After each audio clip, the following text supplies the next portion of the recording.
So, not too much when it comes to good vengeance. Well, rare discs. Currently.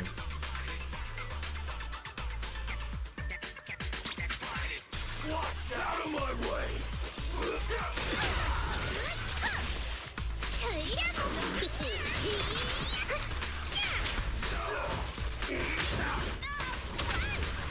I'll take you out of my way!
Late last week, President Trump fired the head of the Bureau of Labor.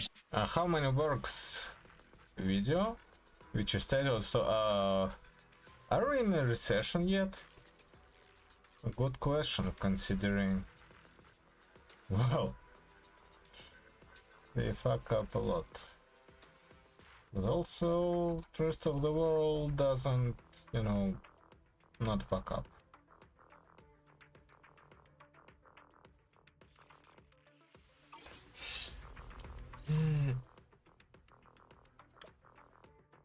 Coffee shop. Have a cup of coffee to jumpstart your day. Sometimes stopping to take a break can help you go further. Late last week, President Trump fired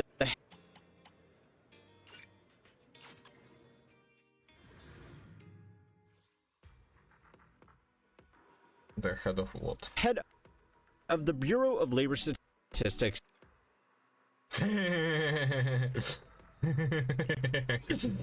Yes, let's fire the statistic department. After they released their quarterly jobs report. The BLS, which is primarily responsible for collecting and presenting job market data, presented a report that was less than flattering about the current state of the economy for average workers. In response, the president claimed that he had issues with the economic numbers for a long time, and that he believed the recent report was phony. Now, hot take alert, but he is most likely absolutely right, just not in the way that he thinks. The July report estimated that the economy had added an extra 73,000 jobs, which was already below expectations. But the real news was that when the BLS ran the numbers again, they realized that they had overestimated May's job creation by 125,000 and June's by 133,000. That means that more than 250,000 jobs that we thought existed never did. And that was just over 2 months.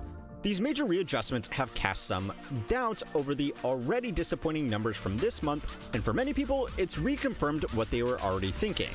The economy is a lot worse than the numbers are telling us.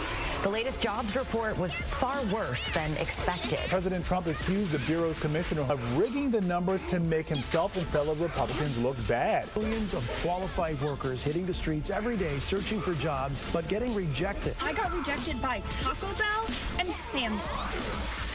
Making economic policy or business decisions without reliable data is like trying to fly a plane without reliable instruments. It's just not going to work. By their own admission, the Bureau of Labor Statistics and other government agencies in charge of collecting data have produced less reliable numbers over recent years, and it's only getting worse. A week before releasing the controversial jobs report, the Bureau made another press release talking about major compromises they were making in the collection of consumer prices. This data is used to make the Consumer Price Index, which is what they use to measure inflation, so it's kind of important. To make matters worse, everybody from politicians to venture capitalists have started jumping in to provide solutions to a problem they really don't understand. But there are 3 big reasons why these compromises are being made in the first place, and 3 reasons why it's probably only going to get worse.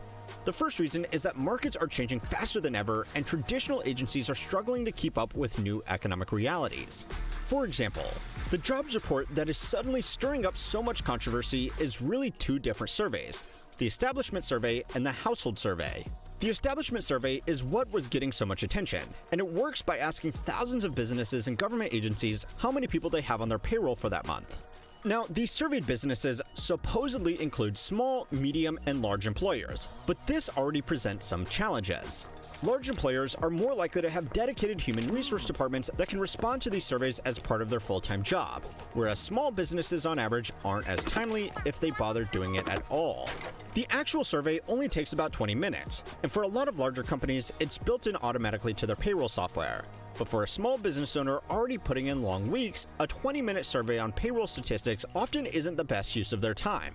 Even if they do respond to this completely optional survey, it's usually not until after the report has already been published. According to the Bureau themselves, they have been publishing recent reports with as little as 55% of the total eventual collected data, and it's only getting worse every year. To account for this difference, the BLS uses imputed data, which is just a nice way of saying guessing based on previous results. If they are still waiting on lots of small businesses to provide their data, they will look at what small businesses have said in the past compared to large businesses that have already provided their responses and use that to make their report. As any good finance bro will tell you, past performance is always the best predictor of future results. Now, hopefully you all know I am joking, but this system is normally good enough for most months. But the times where this strategy really suffers is during periods of rapid change. Small businesses feel the impacts of bad economic conditions faster and are normally the first to either let go of staff or go out of business completely. So, if reports are only using data from big businesses and then guesstimating the rest, then they won't notice these job losses until they have to go back and do revisions, like what is happening right now.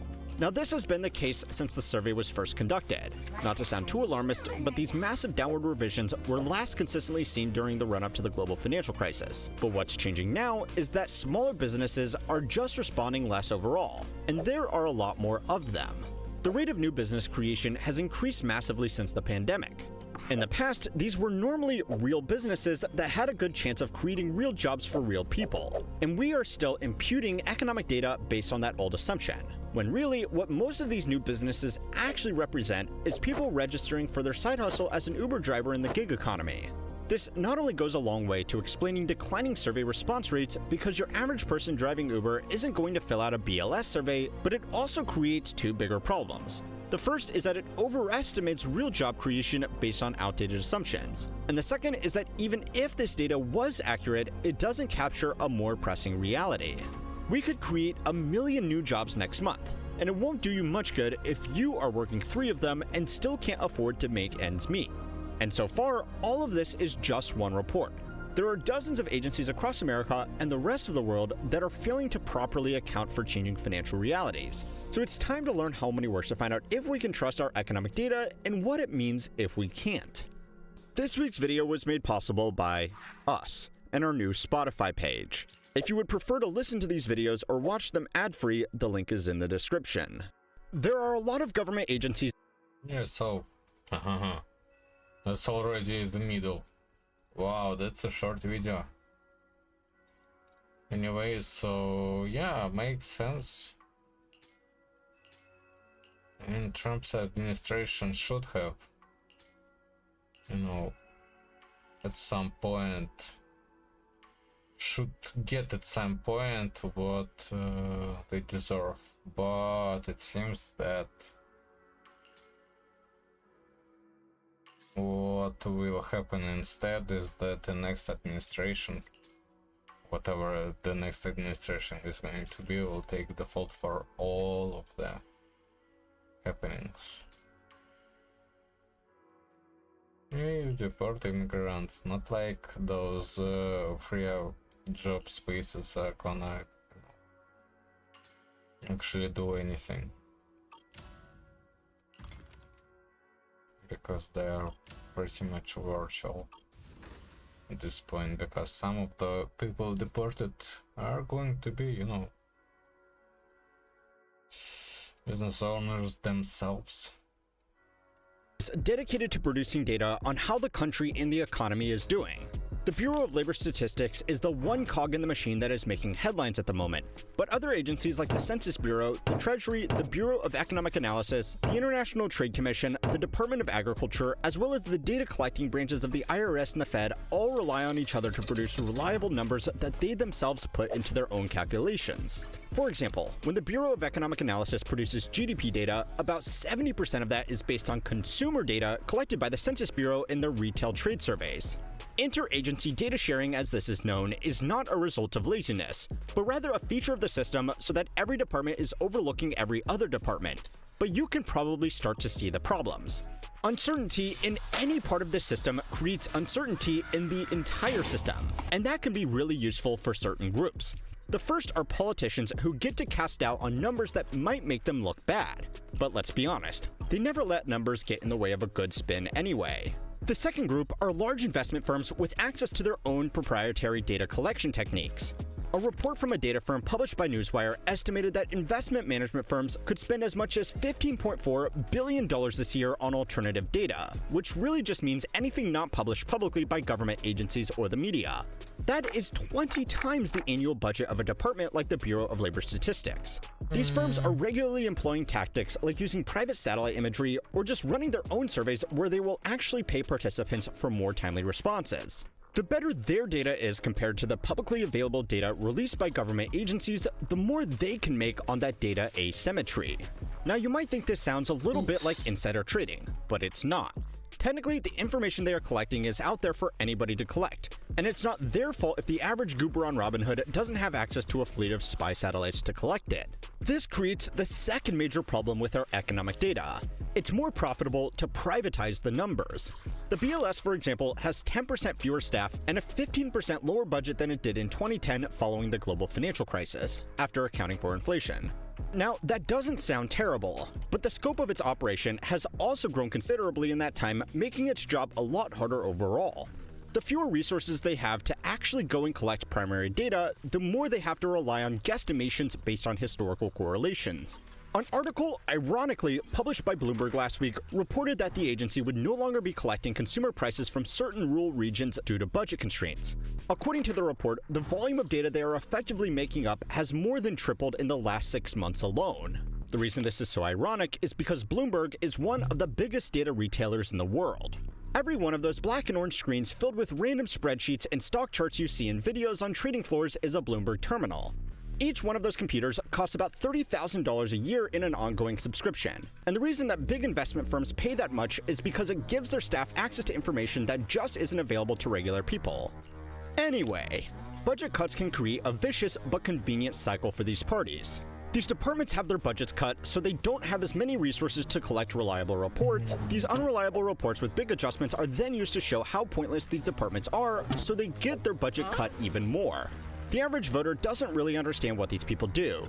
The average politician doesn't like having their work critiqued. And the average industry group would love it if they had a monopoly on good, reliable data. And that's the third major problem that's quickly getting much worse. Even if these numbers were absolutely flawless, are they even relevant anymore?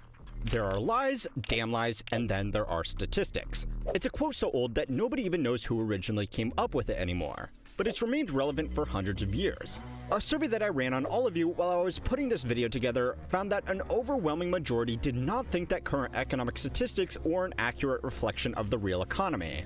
Most people who are paying any attention to these numbers while still living in the real world inherently understand this.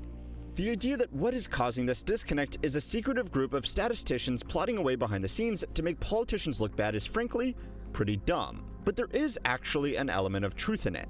A report by Cambridge University found that as we have become more politically polarized and less likely to answer surveys, only the most partisan among us actually bother responding to be counted in the data. A business owner who supports a party currently in power is much less likely to respond to a survey with negative economic implications, and they are much more likely to respond if they have good news to share, like having hired new staff. It's less exciting than a shadowy conspiracy, but it is still a problem. Unfortunately, it also just distracts from the bigger problem. A lot of attention is being paid to the referees to see if they are keeping an accurate score, but nobody has stopped to ask why they are monitoring a jousting league. A lot of the data they collect is completely outdated in today's economic landscape. For example, the conditions to count as unemployed are pretty strict, and it doesn't account for a growing number of people who are underemployed or have simply given up on looking for a job altogether. Another absolutely horrible metric we have learned to think is really important is GDP per capita. A smaller channel by the name of Type Ashton did an amazing deep dive into the stupidity of this data point, so instead of ranting about it here, I will leave a link to it down below. The point is, long data series are good for assessing performance in comparison to the guy that GDP per capita. I think that's that will probably be similar to average temperature of a hospital. Leave it increased firepower. Ether vision activate. Supporting position.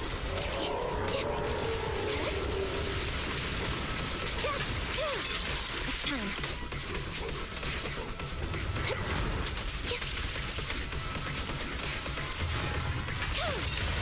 What you deserve.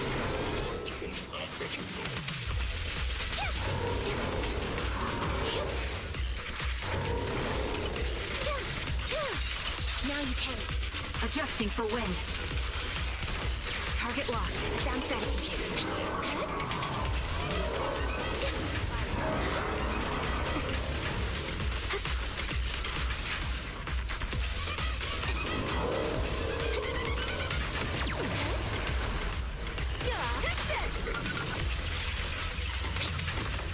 Save your strength. Ether vision activate.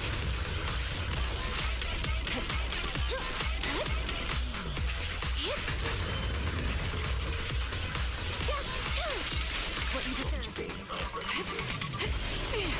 The melody.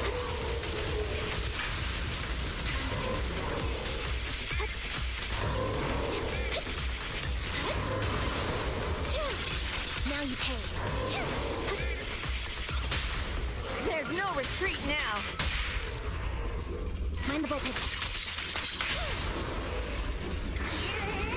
This is your requiem.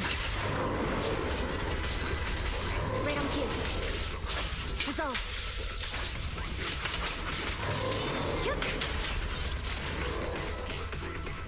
Okay.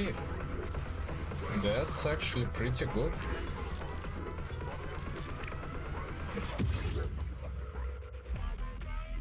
Wait, so I feel like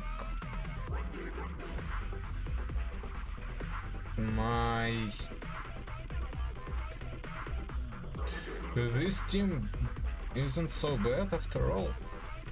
Well, after all that I've invested into them.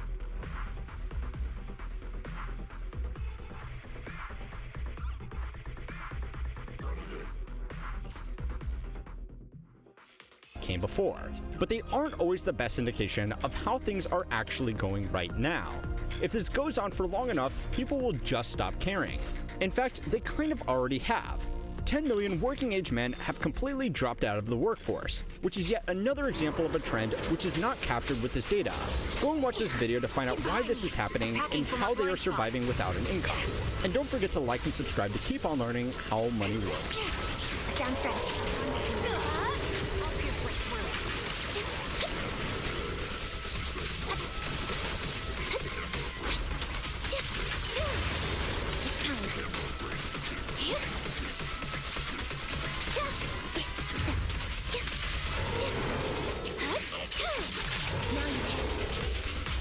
Adjusting for wind.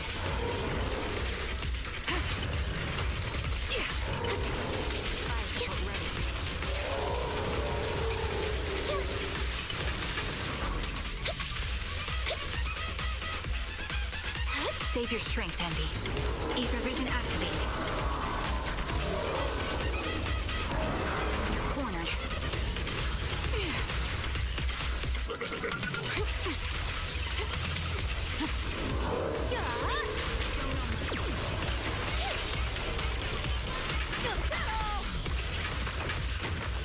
melody of combat. Right on cue. Holding position. It's time.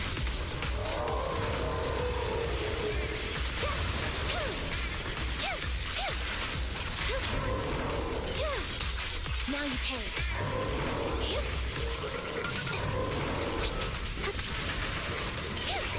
What you deserve.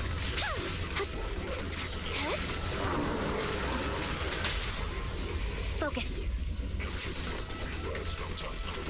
Adjusting for wind. A perfect conduit. Time to focus fire.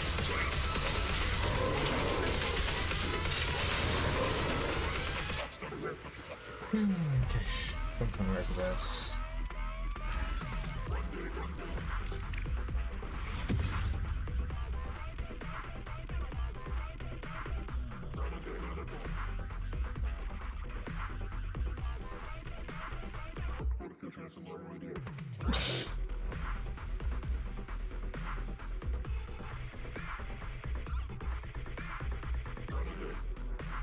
Per capita GDP in Mississippi overtook the UK. Ontario inhabitants are now poorer per capita than inhabitants of Mississippi, and that's the poorest American state. That is exactly what Europe's economy, GDP, is still where it was in 2009. Cost of living is also a lot lower, though. So what happens when economies don't grow? My favorite statistic right now is that if the UK, France, or Germany joined the United States as the 51st state, it would become the poorest state in the Union, poorer than even Mississippi. Send this to your Europeans to remind them who the real hillbillies are. I'm sorry, but are we really suggesting that countries like Spain, Italy, France, places with piazzas, sculpted marble, high-tech public transportation, and excellent centers of education and research are poorer than Mississippi? No offense to Mississippi, but come on now. Measuring a country's gross domestic product per capita and comparing it to the US has made for some pretty emotionally charged headlines over the years. From Australia to the United Kingdom, Germany to Canada, wealth and relative poverty are clear concerns, and GDP per capita is often used as a metric for gauging overall economic opportunities. But what is GDP per capita actually measuring? What is it good at telling us? What is it not so great about telling us about the relative wealth and well-being of workers within a country? And is there a better metric that could give us insights onto the health of global economies? Well, let's take a look. What you deserve.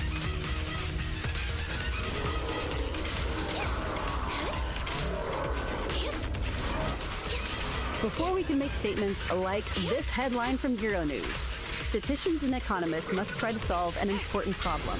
How do we compare the prosperity of two countries with different economies, different standards of living, and different currencies? There are a few ways to analyze a country's wealth and prosperity, but GDP, or gross domestic product per capita, is overwhelmingly the most universal because its components are regularly tracked on a global scale, providing ease of calculation and usage.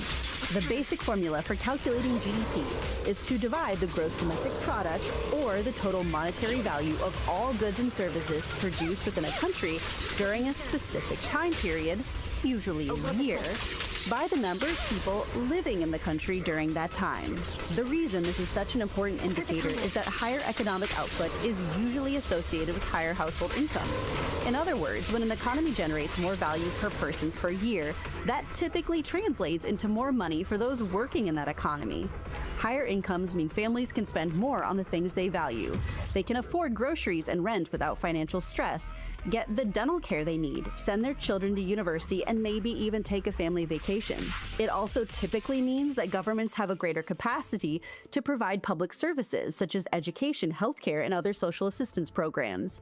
As a result, higher GDP per capita is often associated with positive outcomes in a wide range of areas such as better health, more education, and even greater life satisfaction. And so in this regard, GDP per capita definitely gets used as kind of a catch-all when we talk about relative wealth and prosperity from one place to another. And specifically when we look here in Europe, there are reasons to ring the alarm when it comes to GDP per capita trends that we've seen over the last few decades. Since 2008, nominal US GDP has outpaced that of the European Union to the point that the EU is now just 2/3 of the economy that the US is, rather than a prior near parity. But these aren't reasons for American triumphalism, let alone reasons to claim that America is somehow unfathomably wealthier than other European nations. Though it is tempting to use GDP per capita as an all-encompassing measurement of prosperity, it doesn't tell us the full story. For instance, though GDP per capita is an indirect measure of average income, it doesn't necessarily mean that the typical person in that economy earns this amount. In US states like Mississippi, GDP per capita tends to be much higher than the average income because of the tremendous value generated by their capital-intensive manufacturing, finance, insurance, and real estate industries. GDP per capita here is $53,872, but the per capita income is just $30,529. To keep continuity in our analysis here for comparison, we do not see that same discrepancy in Germany, where the GDP per capita is $54,343, and the average income per person is adjusted to $54,718. The other big issue with GDP per capita is that it's often used as a kind of metric for measuring wealth. But again, that's also not entirely accurate. Consider two people with equal salaries, but one has $1 million in the bank and is adding to it, while the other has just $6,000 in the bank and is spending more than he or she earns. Nations, too, can overspend from savings and rack up enormous debt. But GDP tells us nothing about the size of the stock they have to draw from or their debt obligations. It merely measures the income flow. So the US, for reference, has staggering national debt of $106,110 per person. Germany, in contrast, was just 30,930 euros per person. The US hasn't had a balanced budget, meaning a match between what the government spends and its revenue, since 2001, when Bill Clinton left office.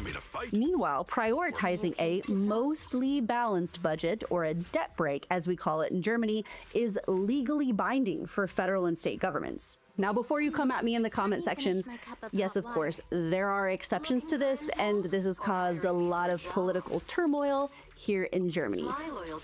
But generally speaking, I find that politicians here in Germany are much more conscious about the debt that the nation takes on and what it'll ultimately mean for future generations that are going to be responsible for paying it back. Moreover, in narrowly focusing in on income, GDP per capita leaves out the value of leisure and enjoying the life you worked hard for. This can distort our conception of the relative flourishing of countries.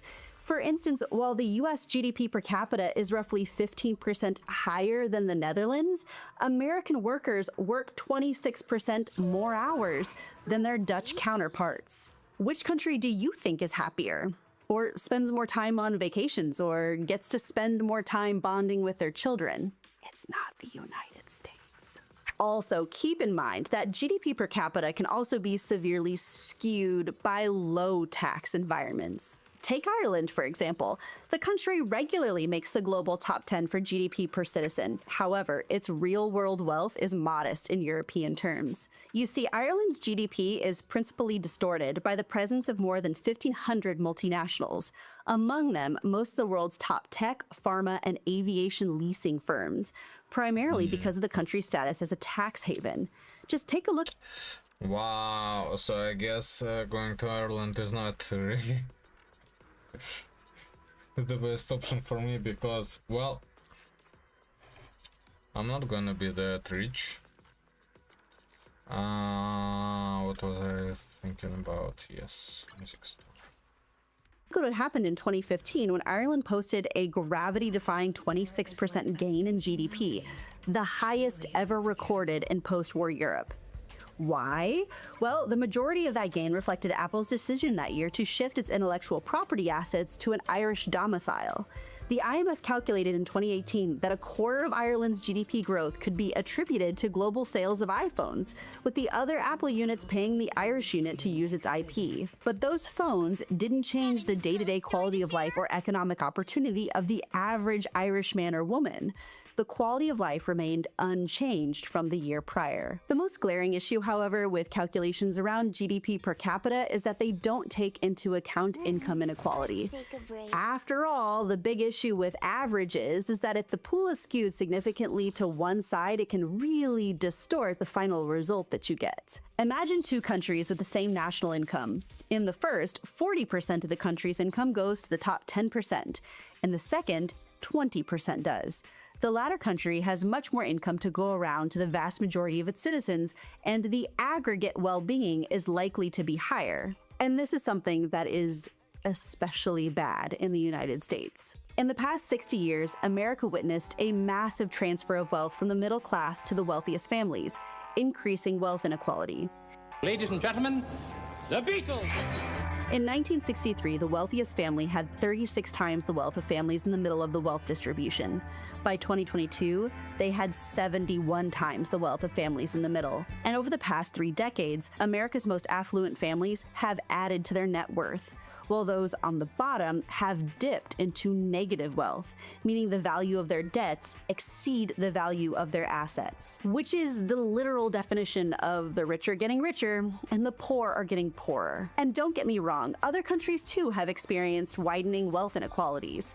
However, no other similarly wealthy nation has done it bigger and better than the United States. For much of modern history, rich countries tended to have lower income inequality than developing countries. After all, wealthy countries shouldn't have large swaths of their population living in abject poverty. However, over the past few decades, the US has risen to be an outlier amongst wealthy nations, not necessarily because of inequality and injustice at the bottom, but outrageous opulence at the top. But to understand this picture further, I want to hit pause for a second and introduce another metric that I think helps to complete the picture that GDP per capita is often trying to paint. The Gini coefficient, or Gini index, is the most commonly used measure of inequality. Developed by Italian statistician Corrado Gini, it measures inequality on a scale from 0 to 1, where higher values indicate higher inequality. A value of 0 indicates perfect equality. Everyone has the same income.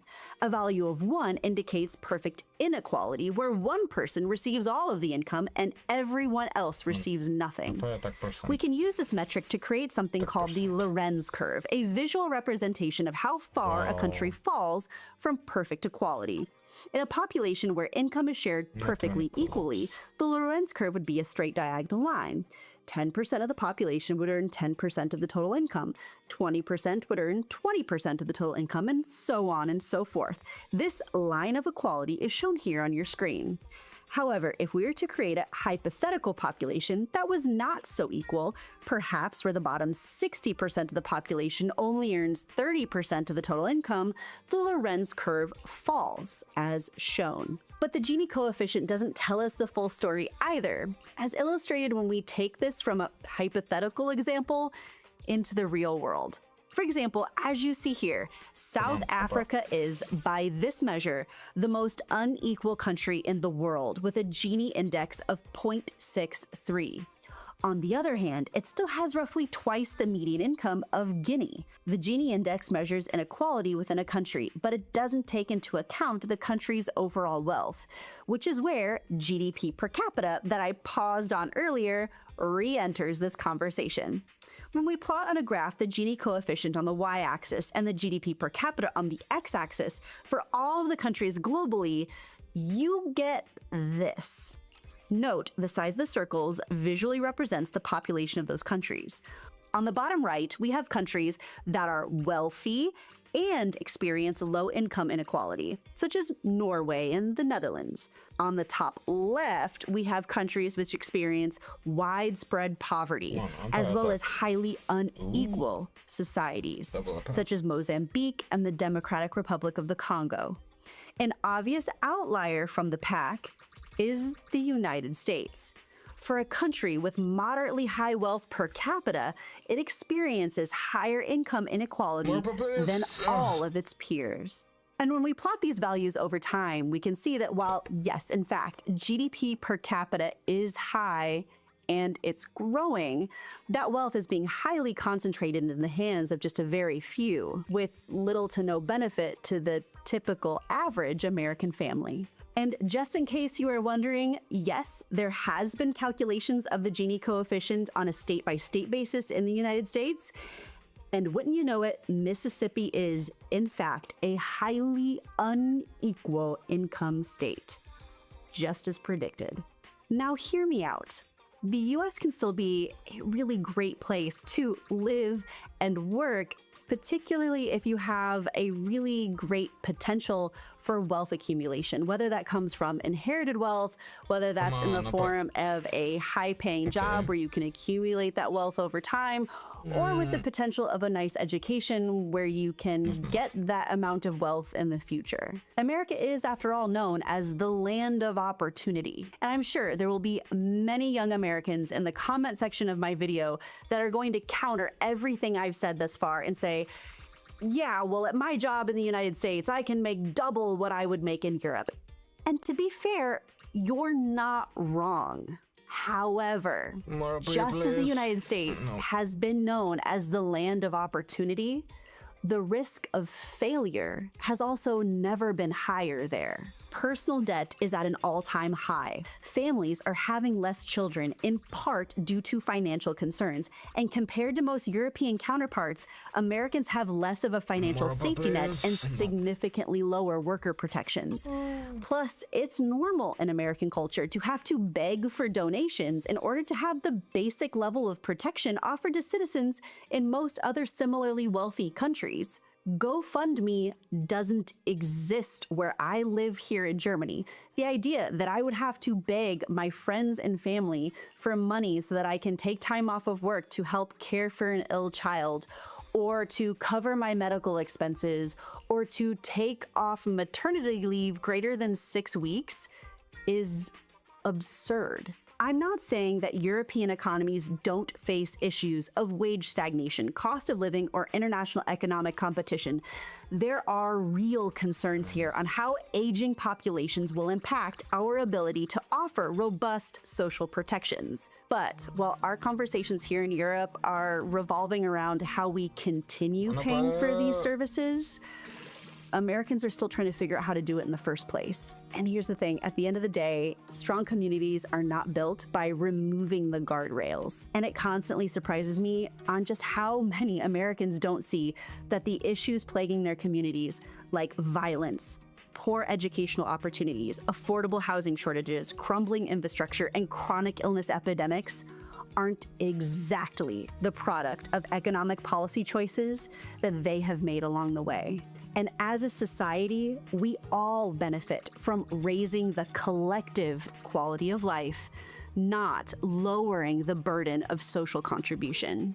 And what calculations like GDP per capita and the Gini coefficient together illustrate for me is that wealth accumulation amongst the top 1% don't equate to a better quality of life for the average person.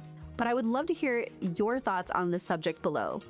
Obviously, discussions around GDP per capita and quality of life really get some people emotionally charged. And comparing where you have the best opportunity is a serious conversation that so many of us have.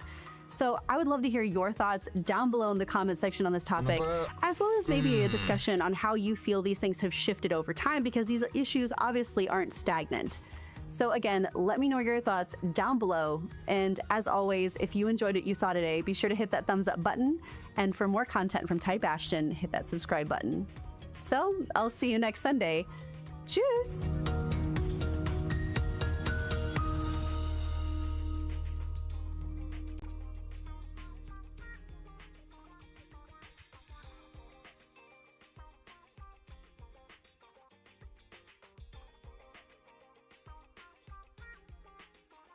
Okay. A round of opportunity.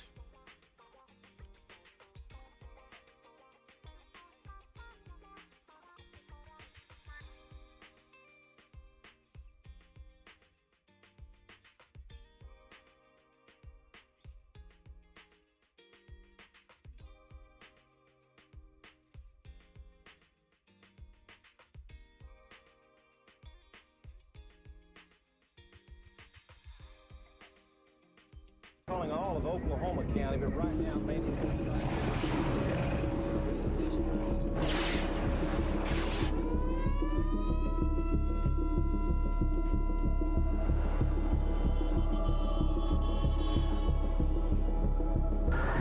It's a twister! It's a twister!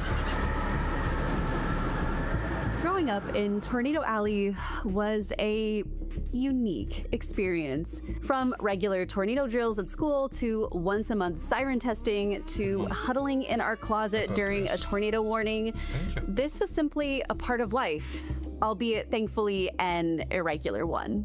A confirmed tornado and get away from windows. But while I was away at university, the worst happened. In the city of Joplin, Missouri, a monster mile-wide EF5 tornado struck with devastating, fatal consequences. And so my fellow students and I packed up and headed south and did what we could to help rebuild after the disaster. I don't think I can fully put into words just the magnitude of destruction that this tornado left in its wake.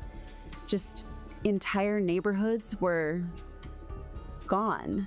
But here in Germany, where I now currently live, like most of Europe, homes are not built this way. Here, the prevailing method is solid construction of masonry blocks or reinforced concrete due to its durability, safety, and energy efficiency. According to DeStatus, the annual share of new residential structures in this solid design was around 85% between 2000 and 2015. But meanwhile, in the United States, despite having more frequent hurricanes, more frequent tornadoes, increasing wildfires, and more frequent earthquakes, 93% of all new single-family homes are built with wood framing. So why are U.S. homes intentionally built this way?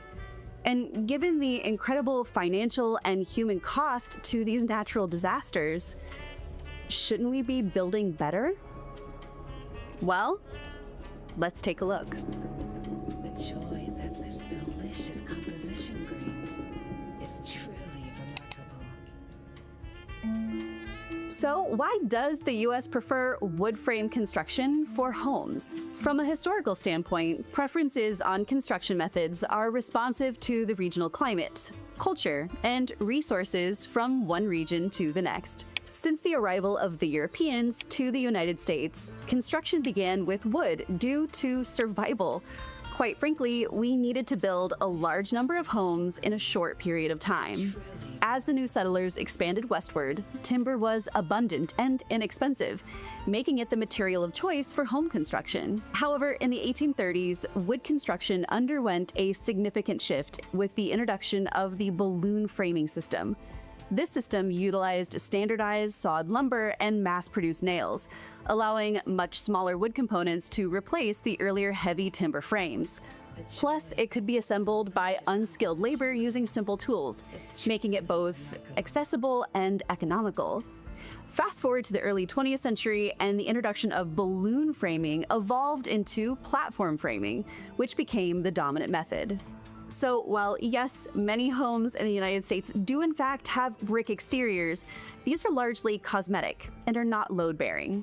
And this particular method of construction perfectly suited a booming post-war American society that was both keen on increasing homeownership and pursuing the American dream in the suburbs. It allowed for places like Levittown to be constructed, where a sea of affordable wood construction homes were planted in picture-perfect, carefully controlled communities, giving rise to the phrase cookie-cutter home. And so this widespread use of wood set into motion a self-reinforcing cycle. Craftsmen specialized in wooden construction, industries geared up to supply wooden materials, and building codes were tailored to those wooden structures. And so I guess on more of a meta level, you could say this proliferation and evolution of wood construction helped to shape the architectural and cultural identity for a nation. For centuries, wood-framed homes have defined the American idea of what a home should be. So much so that even today, when most Americans imagine a house, they typically envision one built out of wood. However, like I mentioned earlier, in many countries around the globe, including here in Germany, wood construction for single-family homes is not very common anymore, and wood construction, especially light-framed wood construction, is often considered cheap, fragile, or just quite frankly, unsafe. So why this difference?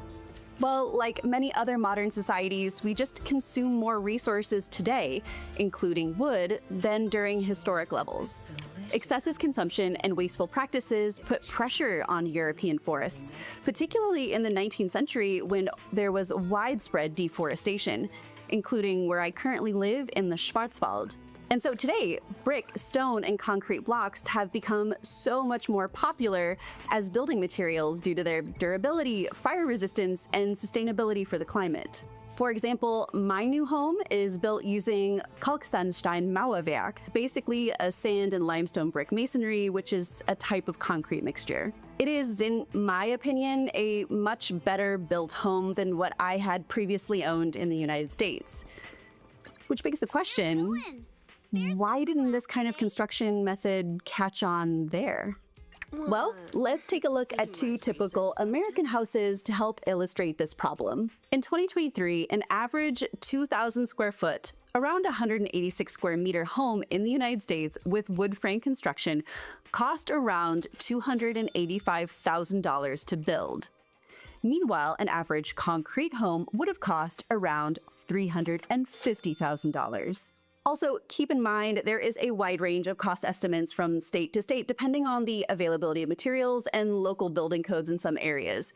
And with the ongoing trade and tariff war, the price of Canadian lumber is on the rise, so you might find that there's less of a disparity in cost in your area. But as a general disclaimer, I am just looking at national averages here. But when you look broadly over time and space, wood construction is generally cheaper than concrete construction in the United States.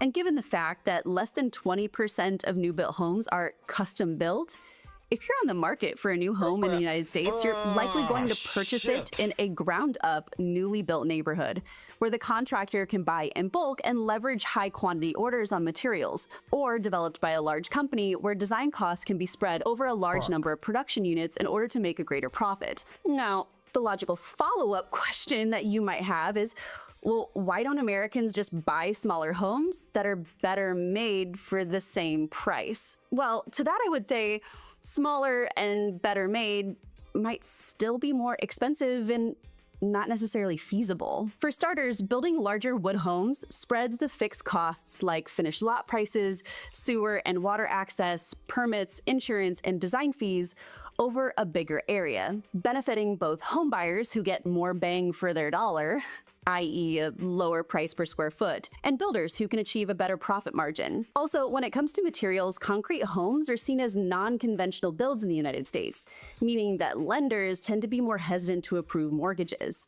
But let's be blunt about it, Americans like the status symbol of big. For many, a large home is seen as the symbol of success and wealth, and this perception has been reinforced over time with larger houses often being associated with higher social standing. In many states around the nation, purchasing a lot in a wealthy neighborhood also often comes with a stipulation that includes a minimum square footage. For example, in this neighborhood in California, you couldn't build a smaller house, even if it was of the same value, if you wanted to. And last but certainly not least, energy efficiency and thermal mass aren't general considerations that most Americans think about when constructing their home. While, yes, more Americans than ever are thinking about getting solar to offset rising energy costs, Americans still pay substantially less for their energy than Europeans on average. And sure, you'll find differences from one place to the next, but generally speaking, when you combine all of these issues together, big wooden houses just make the most financial sense. But sadly, cost cutting is another major contributing factor to decreasing safety of US homes, especially when it comes to places of refuge for tornadoes in American houses. When an EF4 tornado, the second strongest on the scale, hits a home, it can carry up to 200 mile-an-hour winds, For my Europeans listening, this is over 320 kilometers per hour. The roof and the windows are often the first parts of the home to go. As the wind enters the interior of the house, it increases the internal pressure, creating a suction effect. And since the roof is gone, the walls, particularly those that are perpendicular to the wind direction, will sway. Faced with these lateral forces that are beyond their design, the home typically collapses.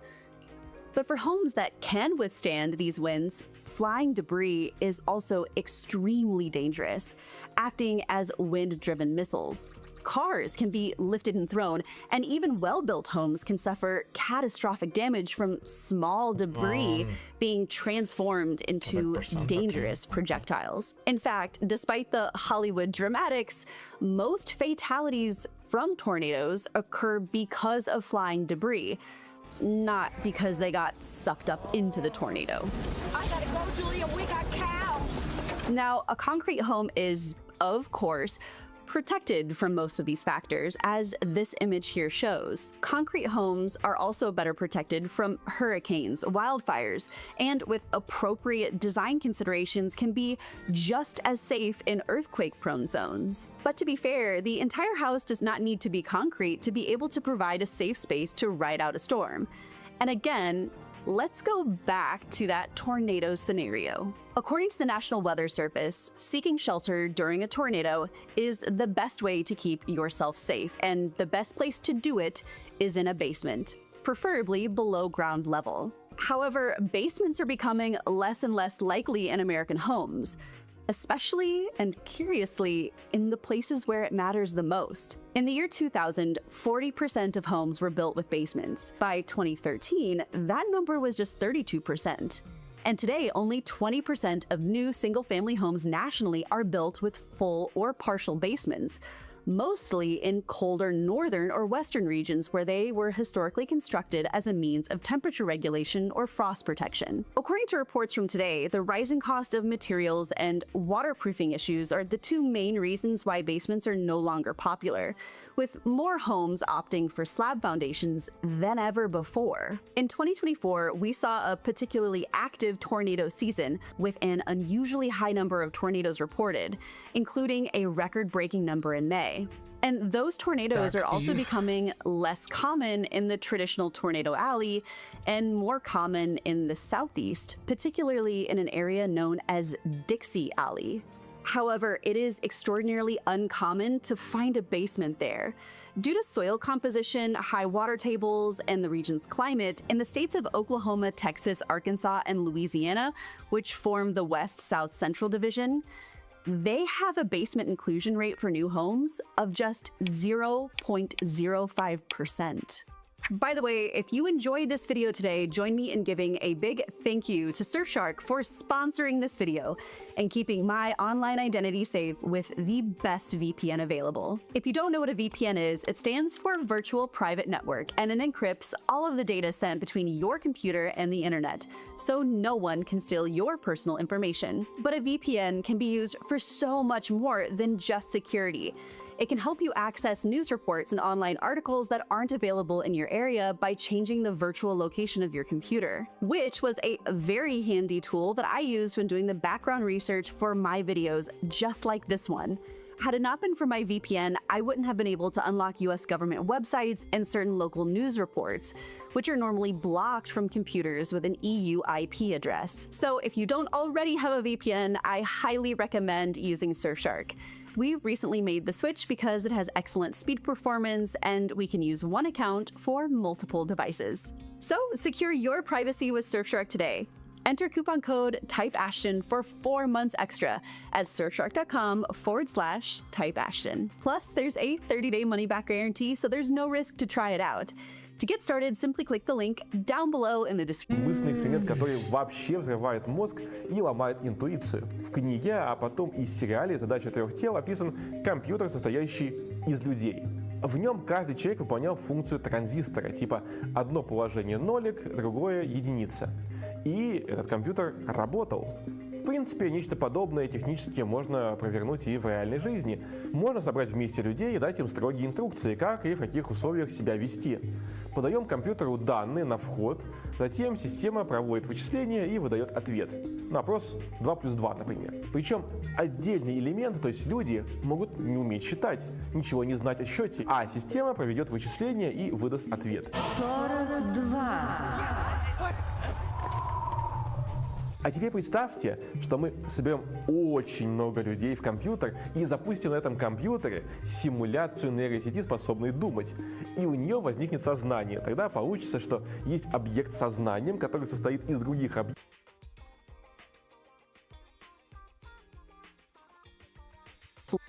Speed performance, and we can use one account for multiple devices. So secure your Use it. So at this point, you are probably thinking, Ashton, let's just put all of those upfront costs aside. Doesn't the risk of a tornado outweigh the cost of constructing a house out of concrete in the long term? Why are so many people comfortable with rolling the dice and risking everything? To which I would say, do you mean that rhetorically or financially? Tornadoes are both equal parts beautiful and terrifying. And although Hollywood has leveraged this menacing monster of Mother Nature time and time again, the odds of one actually impacting your home are very small. There have been a handful of studies and reports that have tried to quantify this exact risk to your home. One report says that in Tornado Alley, the risk is 1 in 4 million. This one says the odds are somewhere closer to 1 in 5.6 million. But as someone who grew up in a risk zone, although tornadoes were something that we prepared for, you really could go your entire life without actually seeing one. Take a look at this map. It highlights the average number of days that a tornado was within 25 miles, or about 40 kilometers, of any point. For most of Tornado Alley and Dixie Alley, it's less than 1 day a year. But anyway you slice and dice the numbers, the general consensus is that the risk of a tornado impacting your home over your lifetime is really small. So small, in fact, that if you are someone in the business of hedging your bets against risk, you should be far more concerned with your home getting struck by lightning. The National Weather Service estimates those odds are around 1 in 15,300. Flooding is actually the most common disaster in the United States. And according to FEMA, U.S. homes have about a 1 in 4 chance of flooding during a 30-year mortgage, even in low to moderate risk areas. And nationwide, 1 in 15 homes are constructed in a flood zone. All issues which, although could be slightly less costly if the home was constructed out of concrete, it would nonetheless still come with significant liabilities. And speaking of liabilities, if you live in these risk areas, you probably have homeowners insurance, and that is the real reason Americans just build cheap houses. Let's go back to those two houses again. A 2,000 square foot home, again, costs somewhere in the ballpark of $285,000 to build. A similar size concrete home would cost roughly $350,000 or $65,000 more. Now, if we set aside the cost of realtor, builder fees, land acquisition, permitting, taxes, all of that, and we just mortgaged the construction costs, assuming a 20% down payment with a 30-year fixed 6.5% interest rate, over those 30 years, you will pay this much in interest payments alone. But of course, those aren't the only costs of home ownership. You have to insure that home. And I do mean you have to. Beyond the fact that not insuring such a valuable asset is just foolish, most mortgage companies require that the house is fully insured while you are repaying that loan. And quite frankly, Americans are super litigious, and home insurance is generally seen as a must-have. Occasionally I'll hit somebody with my car, so sue me. No, don't sue me. That's the opposite of the point that I am trying to make.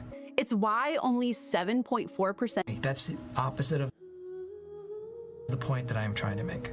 It's why only 7.4% of US homes are uninsured, a rate lower than the approximate 8.2% of the US population that doesn't have health insurance. Yeah, homes have a higher rate of insurance than human bodies. Do what you will with that information, but I digress. If those two homes that we analyzed earlier were located in central Oklahoma, the beating heart of Tornado Alley, the home insurance for that 2,000 square foot wooden home would look like this. The average yearly premium is $5,917. Meanwhile, the premiums for a concrete home are $5,132.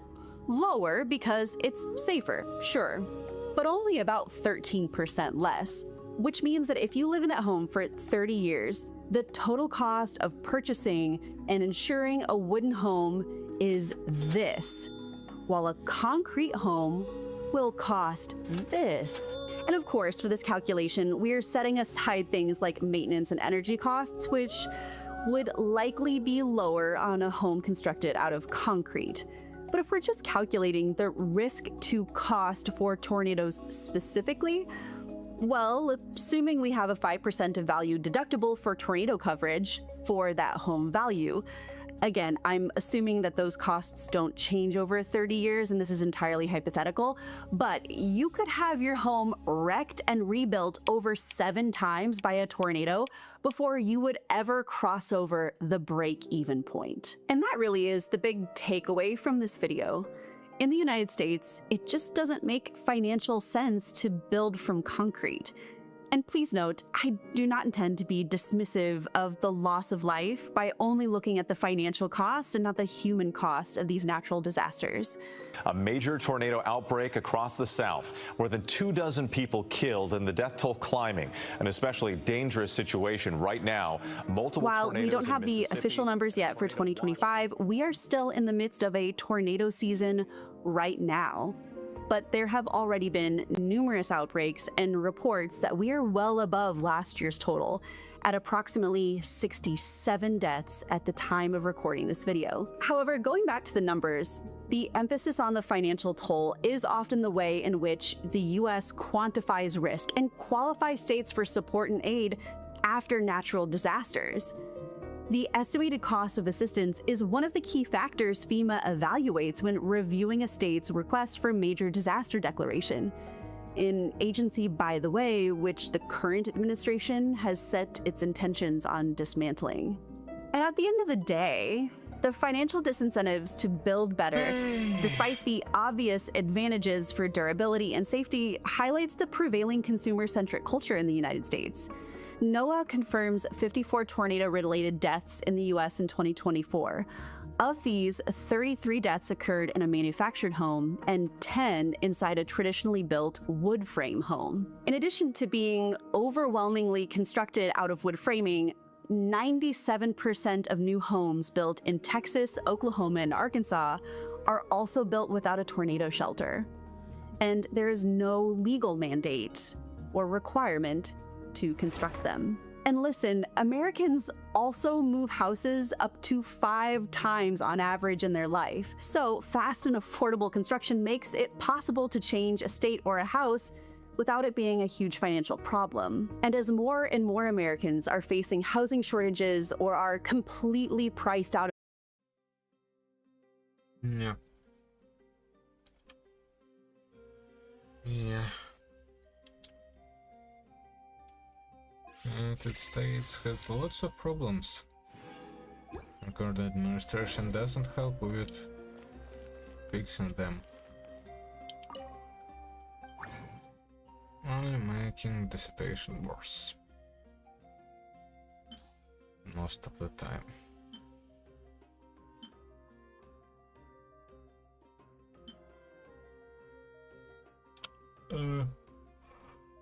Whatever, man.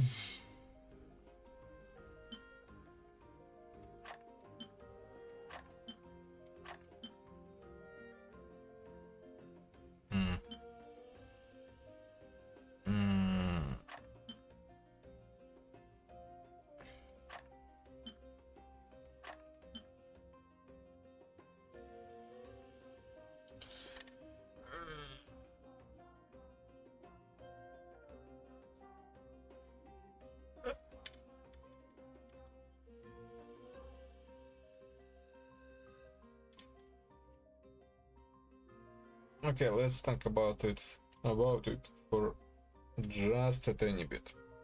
Not about this one particularly, but the other one. This one.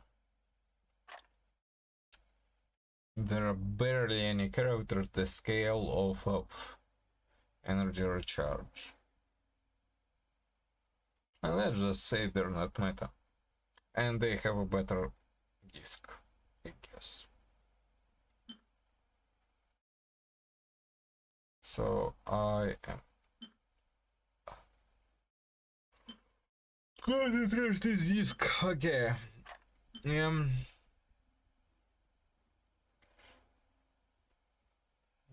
a good attack percent piece.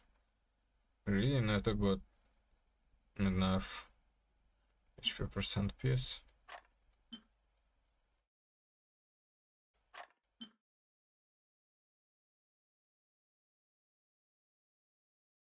This one's just weird. Okay, let's do this.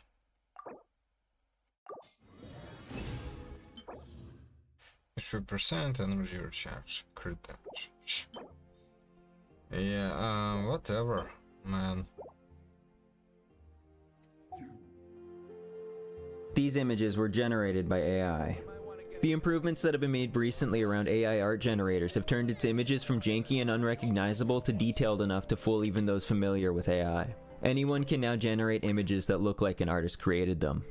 This development has of course led people to making claims like these. Yeah, so if you are an artist, this has been a really bad week for you. And I want to promise you that it's going to get worse, okay? And I would focus on a career change. Yeah, exactly. And focus, like, go be a plumber or something like that, right? And nobody wants to talk about that because all they want to do is look good on Twitter. And it's sad because I'm trying to help artists. There's a very vocal group of AI art supporters who post almost exclusively bad faith arguments in favor of using AI art and downplaying its concerns. If you've been paying attention to AI development, I'm sure you've seen arguments like these. Many of them insult artists and many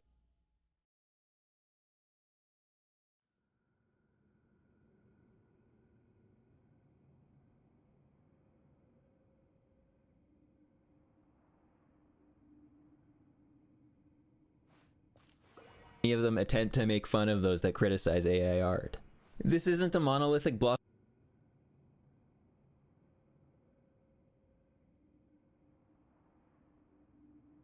of people all with one opinion. Instead, their arguments range anywhere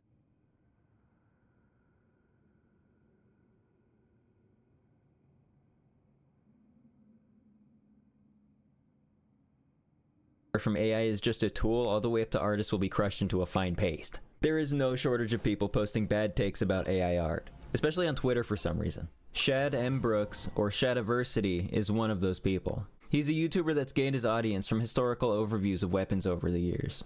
Recently, he's been extremely vocal about his support of AI art and has made multiple videos heavily defending it as well as constantly tweeting rage bait in favor of AI. These videos are filled with claims that I see a lot of the pro-AI art crowd make that are misguided, short-sighted, and sometimes even purposefully insulting. If you've ever tried to argue with an AI artist, you're very quickly going to find that one of their favorite positions to take is just accuse you of not knowing how AI works and then never really elaborating. So here's a very basic explanation as to how AI image generators work. There are different techniques AI image generators can use to create an image. Diffusion is what models like Stable Diffusion and VEO3 use, so I'll show you how diffusion works. In order to create an AI image generator, you need to feed a neural network a lot of images. If you want to make a text-to-image generator, you have to feed it text-image pairs. These are images that come with a description of what the image shows. Datasets like Lion 5B are designed to be trained off of and have text-image pairs available for AI training. In order to train a model with these text-image pairs, they will first add noise to each of the images. This is done in separate steps, with step 1 having the least noise and subsequent steps having more noise. The neural network is fed a noised image as well as how much noise it has and the text description of the image. The neural network will then attempt to denoise the image. It does this by guessing what the noise that was added looks like, and you can later subtract that from the noisy image to denoise it. The program will compare the model's predicted noise to the actual added noise, and it will make corrections to the neural network to try to lower the errors. The text description of the image is also given to the neural network, which will let it learn the associations between the text descriptions and their images. Once the model has gone through enough of these training steps, the predicted noise that the model creates will closely match the random added noise from the images it's fed. Eventually, the model will be able to denoise completely noisy images given only a text prompt. Now that you have a model that can effectively denoise complete noise from just a text prompt, and after feeding it thousands of images, you'll then be able to run the whole process with text it has never seen before. You can give it a prompt with anything you want, a rotisserie chicken riding a roller coaster, and it will create a completely noisy image. Give the neural network the noisy image, and it will tell the neural network, this is an image of a rotisserie chicken riding a roller coaster, but it's 100% noisy. Denoise this image. And based on the training data, the network will look at the prompt and attempt to create an image that would have been given that description. You don't have to generate images from just text either. Instead of feeding the neural network just a text prompt, you can give it an image as well. This gives you more control over what the AI generates than a text prompt, although one is still usually available. Here's the thing though, datasets like Lion 5B aren't compiled with people's permission. If you post your artwork to the internet, it will get trained off of and nobody will be compensated for it. The AI art crowd attempts to use a variety of excuses, from its fair use to the machine is just inspired like a human being, in order to justify these companies taking everyone else's artwork and profiting off of it for free. This brings me to Shadiversity's AI videos. We're gonna start with this one. I'm gonna start this out by saying that new technology that allows us to create better art is a good. Also, I guess, yeah.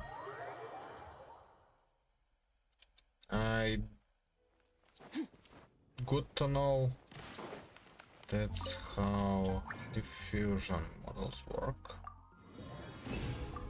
I guess I didn't really think about how they're trained previously.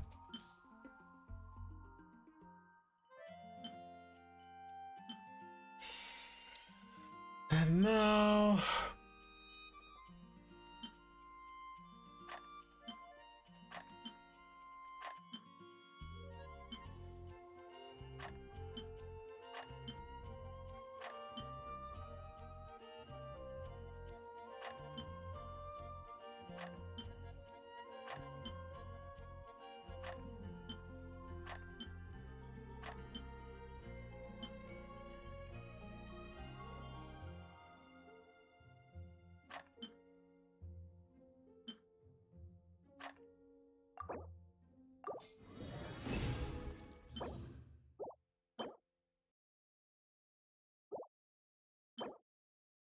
bueno.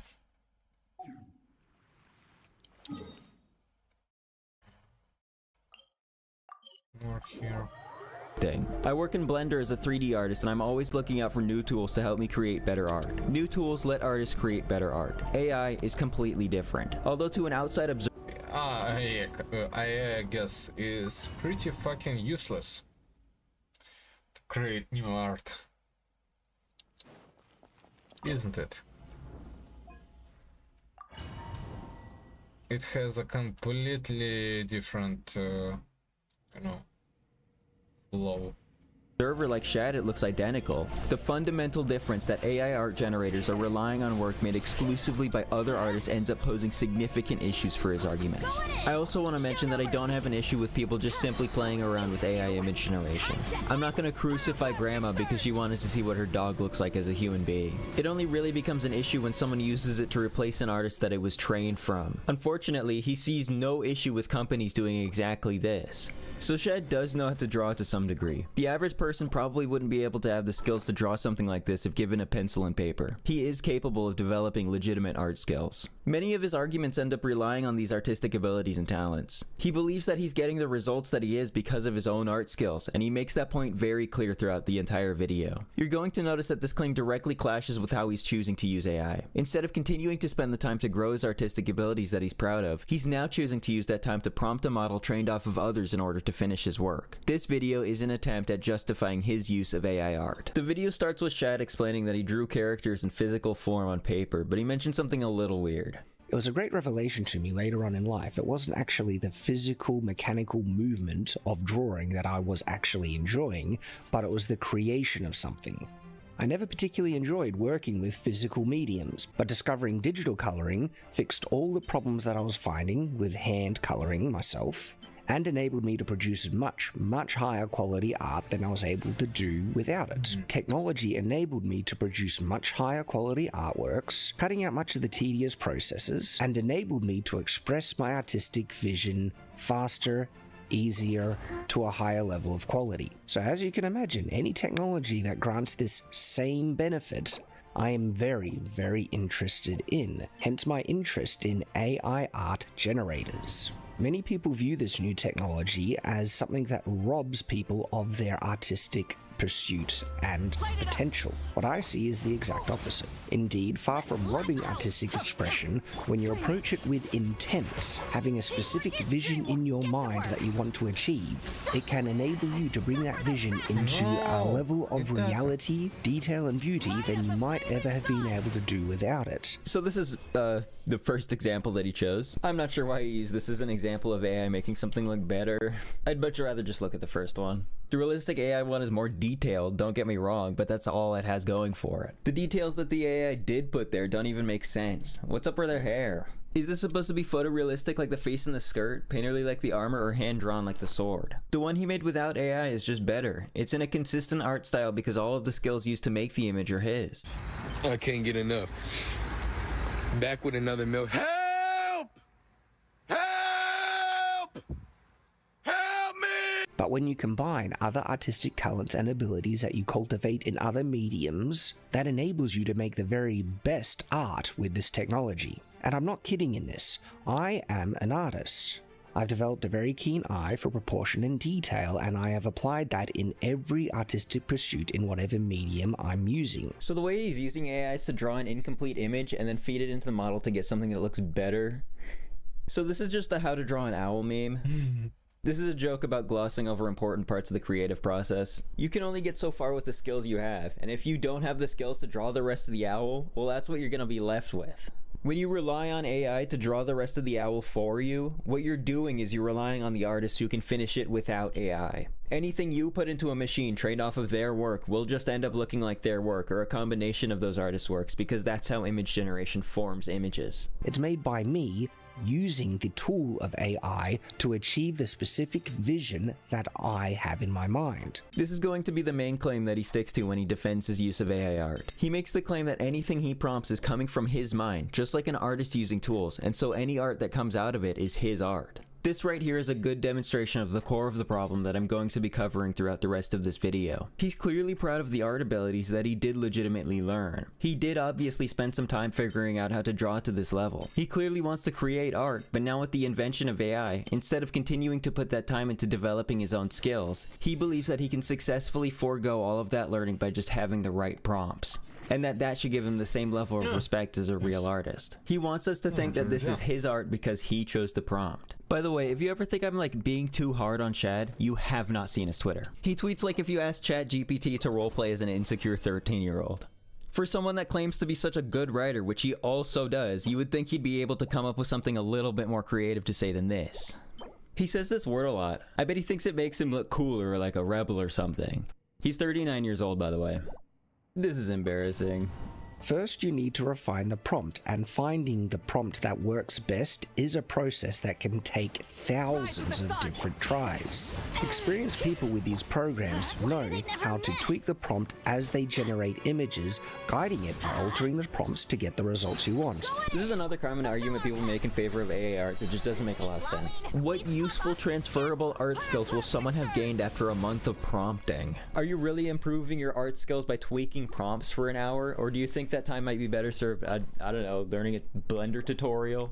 He's interested in making good-looking images, but he isn't interested in learning how to actually do it. When you say you made this art, people expect you to have a creative process that you put actual thought into. Artists that don't need to use AI have this creative process and are able to create their own original styles by making technical decisions non-artists won't even be thinking about. They have the prerequisite knowledge to be able to make those decisions, and they actually think about the purpose of every single detail that's shown to us. Any decision they make about a piece of art is informed by their actual technical knowledge about their own abilities to create art. This lets them experiment and create their own styles rather than relying entirely on copying other people's styles. When you use AI to skip over large parts of the creative process and claim it's better because it cuts you out of the process, Shad. That's the problem. You can have the most descriptive and creative prompt ever, but when you put it into a machine trained from other people's art, you aren't the artist anymore. You may be an art director, someone who tells an artist what to make, but you aren't the artist. I do not see using AI in this way as making your art better. I see it as an admission that he doesn't have the skills he needs in order to properly express his creative vision. This leaves him reliant on the art skills of those who can. So I start generating a couple of images, and yes, some look good, but they don't have what I'm after. And then I generated this image, and at first I was ready to move on, but I paused because there was something that I saw in this image that I had to go back to, and this is where applying artistic talent is really important. You might not see what I see in this image, but I see potential for a brilliant pose and composition here. It's not actually there, but I see the potential for it. This is hugely important, and it defines such a massive difference in someone who is able to apply an artistic eye to this process versus someone who doesn't have the experience or ability to do so, and they're just limited with the images that they're able to generate. Yeah, I wonder who made that pose. He seems to have landed on an image he likes. He also brings up how he has the artistic eye to make better images than what the AI model can produce on its own. He's going to attempt to prove this point in this next section by doing manual edits to the image that he could have just asked the AI model to do if he had prompted it correctly. And so with this image, I now have a vision of what I can achieve with it. But to achieve that, that's going to require me editing the image into a far stronger guide to what I want the final image to be. And so to do that, we're going to bring it into Photoshop, and we have the base foundation image of the one that I want to achieve. The vision I have in my mind has now been composed by hand in Photoshop. This is not the AI doing this. This is me making a hand composition based off an AI generated image, making many significant changes to achieve a far greater composition that the AI never would have made on its own. You know, you can just ask the AI to make the changes you're making to it, right? The primary selling point of AI is that it is cheap and easy. Now, some people might say that good AI art requires prompt engineering. Thank you. Does it? I mean, check it out. With multimodal inputs, you can upload reference photos and files. And if something isn't turning out right, you could just ask why. Or better yet, get it to ask you clarifying questions. And once it generally understands your request, you could get it to generate a new prompt for you. That isn't prompt engineering. That's good communication. I realized that there was one change that I forgot, and that's the kind of metal stockings that she has on her legs. No, I don't want that. So I'm going to paint over this with a basic skin texture, and notice that I'm adding simple shading to it. Yet even this simple shading does require a knowledge of basic shading principles. And so the previous experience I have in digital coloring is being used to a very significant degree here. Without that, it would have been much, much harder for the AI to redo the legs in a better, more realistic look, and to have had removed those metal kind of stockings. So the reason he's painting out the stockings like this is to tell the AI model to take it off in the next generation. I'm not sure why he thinks this was necessary, considering any sufficiently advanced model is able to do that on its own if you just ask it. Painting it like this is just giving the model more information to generate from than a simple text prompt. He's still gonna rely on AI to make it actually look good. Any time he spent finding prompts and fixing errors from the AI is time he could have spent actually improving the art skills that all of his arguments are relying on. And to say the final image that we're going to get out of this foundation was just made by the AI is completely false and disingenuous. We have a great composition with dynamic lighting, a good pose, and it's been the combination of using the strengths of the Rev animated model and my own artistic eye and digital illustration ability to achieve it. It's really important to him that you think the AI model isn't making the image. He is. He claims that this is his image because of his artistic eye and the edits he made to the image. Let's quantify what art skills he needed in order to make this. Very basic Photoshop edits, and that's it. The AI model made the rest. It made pretty much the entire image, and now he's claiming that this is his art because he used his art skills to fix it, when that part was completely unnecessary and he could have just asked the AI model to fix it for him. Using Photoshop to paint out different parts of an image he wants an AI model to change doesn't make him the artist. It's just a way to prompt AI with more information than only text. It's a shortcut and there's a cost to using it. The cost is your own creative agency, and that will come across in the images you create and how people feel about your work. An unintentional side effect of all of this is it starts reflecting in the comments of the actual artists that we're trained off of. Actual legitimate artists and painters are right now being confidently accused of using AI to generate their entire work. This is not uncommon. Do you know how I know this? Because I get these comments on my own work too. Well, if artists are getting accusations of using AI, why don't they just show that guy how do they make it? Okay, I have a high quality video showing exactly how I make my Backrooms videos, titled How Backrooms Videos Are Made. I left a comment in reply telling him, you should watch this video. It shows you exactly how I make my Backrooms videos. No AI was used. After I showed him this, he of course apologized to me and then... Bro, it's obvious that this is, and I've watched a lot of videos about backdrops. And I work in Blender myself. You should look at the light bulbs, they're chaotic. Yeah, that would be a great point if there weren't literally a section in the video that specifically goes over that and links to a tutorial on how to do it. They're randomly selected inside of the program. You probably should have watched the video before you made this comment.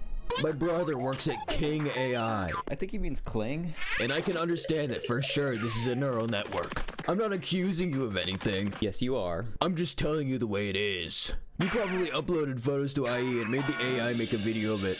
Teacher always handed you your test back face down, didn't they? You don't even need to search for the video. I set it as the channel trailer. You click on my channel and it starts playing automatically. You have no excuse. People like this guy are everywhere. If they accuse you of using AI, they'll fight you to the death over it, regardless of the fact of whether it actually even is. And what I've done right here, knowing how to work the settings to get the results you want, is something that only comes with experience and practice. It is literally a skill that you develop using this new tool. You know what only comes with experience and practice? Learning how to paint something like that. You're unintentionally devaluing the skills of the most talented artists in the world because you're telling them, why should I practice to get to your level when I can instead train an AI off of your work and then pretend like that's inspiration? I can then parade myself around for being so artistically skilled from generating things from your work. He's just wearing a TF2 spy mask of a real artist. And so I have 3 base images that I'm going to work with, and I'm going to grab some of the best elements of each. It's done the foot really, really well in this image, but only the left foot. So I'm going to grab that, and then I'm going to change. Okay, at least something. Wait, what the... Why does... Oh. Okay. Fuck. I scared myself because my headphones apparently had a bit of stuff that wasn't supposed to be in them. And yeah, while trying to remove headphones, I accidentally found out about it and thought that my headphones were broken. Yeah, my communication skills are some. Anyway, at least some game requires much less time and effort to do stuff in. Thanks for watching. Good luck and fun. The abyss is like the world's shadow. And I'll see you next time. It's always there, and it will never perish.